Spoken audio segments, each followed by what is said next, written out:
ఈరోజు జగన్మోహన్ రెడ్డి పతనానికి ఒక అంకురార్పణం జరిగింది. 1947లో భారతదేశానికి కానీ పులివెందులకు కానీ స్వాతంత్రం వస్తే ఇక్కడ పులివెందుల ప్రజలకు 1978 అంటే ఎప్పుడు వైఎస్ కుటుంబం వచ్చేసి పులివెందుల ప్రాంతానికి ఎమ్మెల్యే అయినారో అప్పటి నుంచి ఇక్కడ ప్రజలు కానీ మేము అందరం కూడా స్వాతంత్రం కోల్పోయే పరిస్థితులు వాస్తవంగా ఇక్కడ ఉన్నాయి. ఎందుకంటే ఎవరి ఓటు వాళ్ళు స్వేచ్ఛగా ప్రజాస్వామ్యంలో వేసుకునే రోజే ఆ ప్రజాస్వామ్యం అంటే ఒక అర్థం ఉంటుంది. మేము ఛాలెంజ్ విసురుతూ ఉన్నాం. మా అధినాయకుడు కుప్పంలో పోటీ చేస్తున్నాడు. అక్కడ కుప్పంలో శాంతి భద్రతలకు ఎలాంటి విఘాతం కలగకుండా, దొంగ ఓటు లేకుండా, బూత్ క్యాప్చర్ చేయకుండా మా అధినాయకుడు 9 సార్లు 10 సార్లు అక్కడ ఎమ్మెల్యేగా గెలవడం జరిగింది.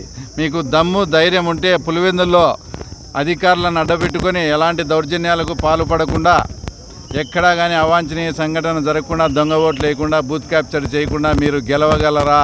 మీకు అంత మెజార్టీలు వస్తున్నాయే, అవన్నీ అట్లా ఇట్లా లేకుండా అంత మెజార్టీలు రాగలవా అని మేము సూటిగా కూడా సవాల్ విసురుతూ ఉన్నాం.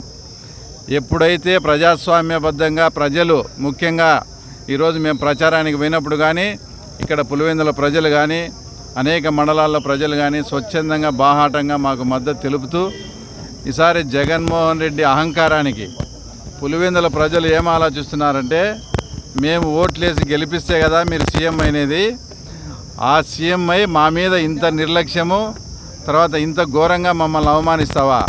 కాబట్టి నీకు బుద్ధి చెప్పే తరుణం ఆసన్నమైందని ప్రతి ఒక్క పులివెందుల ప్రజలు కూడా ఆ అవకాశం కోసం ఎదురు చూస్తూ ఉన్నారు. ఈరోజు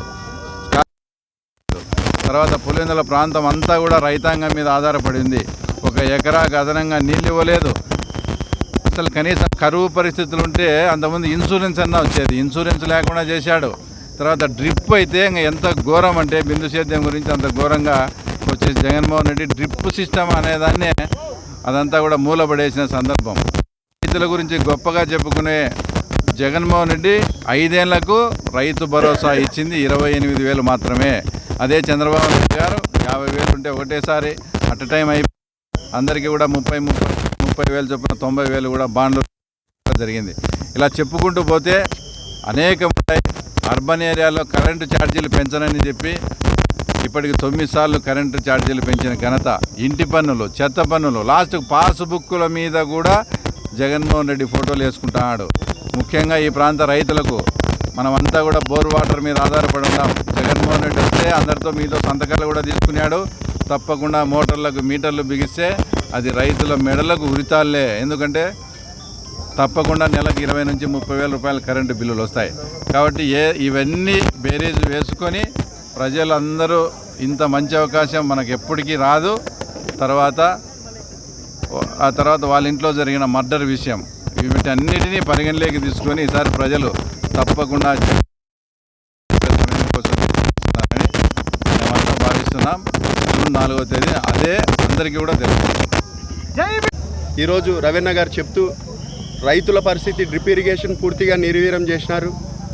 ఒక సైడు నిరుద్యోగ యువతకు ఉద్యోగ అవకాశాలు కల్పించడంలో ఈ ప్రభుత్వం కానీ జగన్మోహన్ రెడ్డి గారిని ఫెయిల్యూర్ అయినారు. మరీ ముఖ్యంగా ఇక్కడ స్థానికంగా ఎంపీగా ఉన్నారు అవినాష్ రెడ్డి గారు. ఆయన పరిస్థితిగా పూర్తిగా దయనీయంగా ఉంది. ఆయన ప్రజలకు కానీ ఆయన సొంత కార్యకర్తలకు కూడా అందుబాటులో లేని పరిస్థితి.